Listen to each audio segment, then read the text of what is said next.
Indonesia's presidential election is heating up so much that poll leader Prabowo Subianto nearly lost his cool.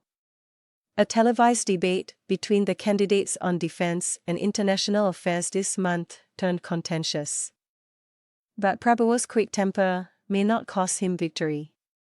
The January 7th debate between the three presidential hopefuls saw fellow contender Anies Baswedan focus on Prabowo's weak spot: his temperament. By provoking a reaction, Anies apparently wanted to show Prabowo, who currently serves as the defense minister and has twice previously run for the top job, lacked the temperament for composed, level-headed leadership. Former Central Java Governor Ganjar Pranowo holds the third ticket, and this was the third of 5 debates conducted by the General Elections Commission (KPU) leading up to Election Day on February 14th.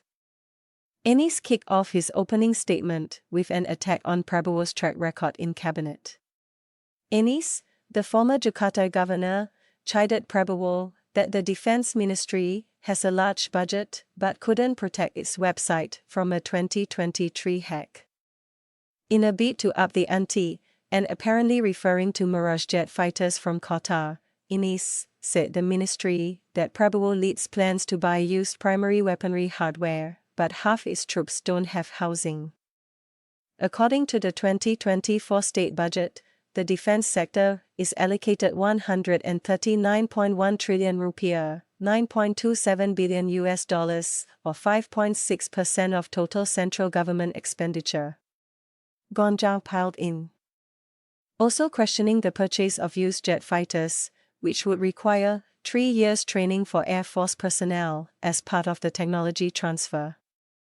Appearing ruffled, Prabowo explained that military aircraft and warships have a 25 to 30-year lifespan. The plan to buy Mirage fighters from Qatar, he said, was no problem as they could still fly another 15 years, and buying new planes requires a longer delivery period of up to 7 years. Ganjar then sought to turn the debate to defense strategy, declaring he would prioritize naval capacity.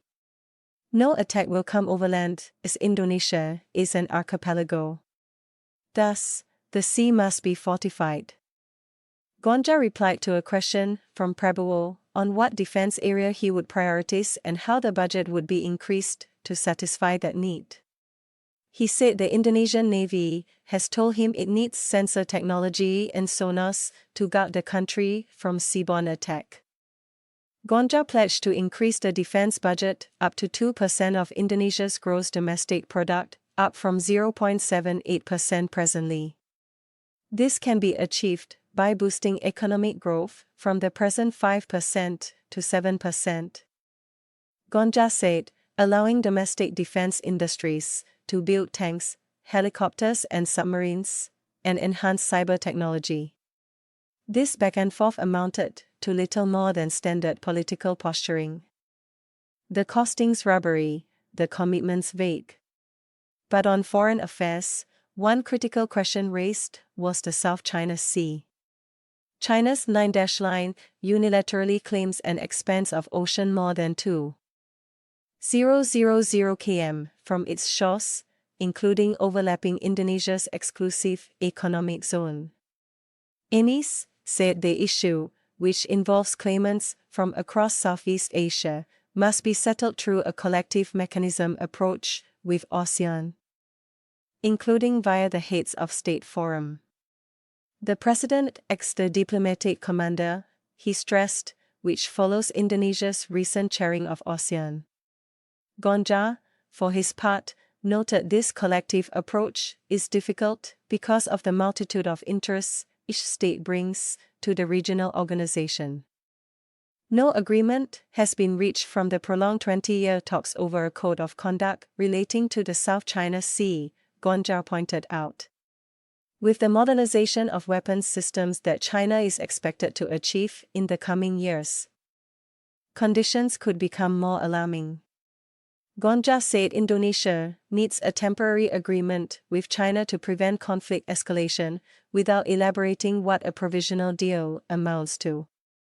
Meanwhile, Prabowo views settlement of the North Nanana Sea issue, where China's claim intrudes, requires Indonesia to build its military capability. He said the welfare of soldiers must also be scaled up so that they can carry out their duties.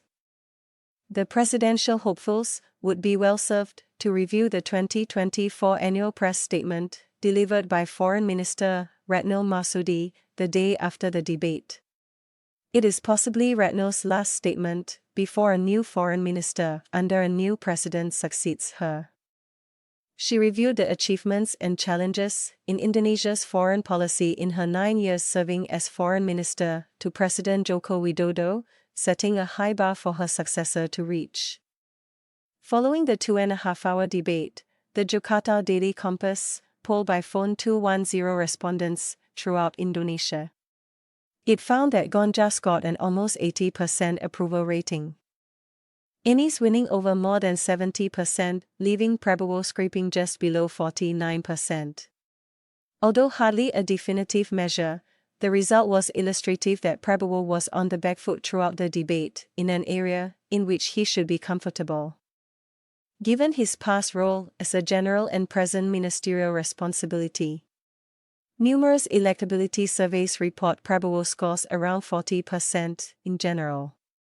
It is his running mate, Gibran Rakabuming Raka, mayor of Surakarta City in central Java and President Widodo's first son, who is the apparent vote catcher. The high approval rating Widodo maintains apparently rubs off on his son. If on election day, no candidate captures more than 50% of the vote, the presidential contest goes to a second round in June in a runoff between the top two candidates. The big questions are whether Prabowo can win in one round or if Anies and Ganja might consider a coalition when a second round is required.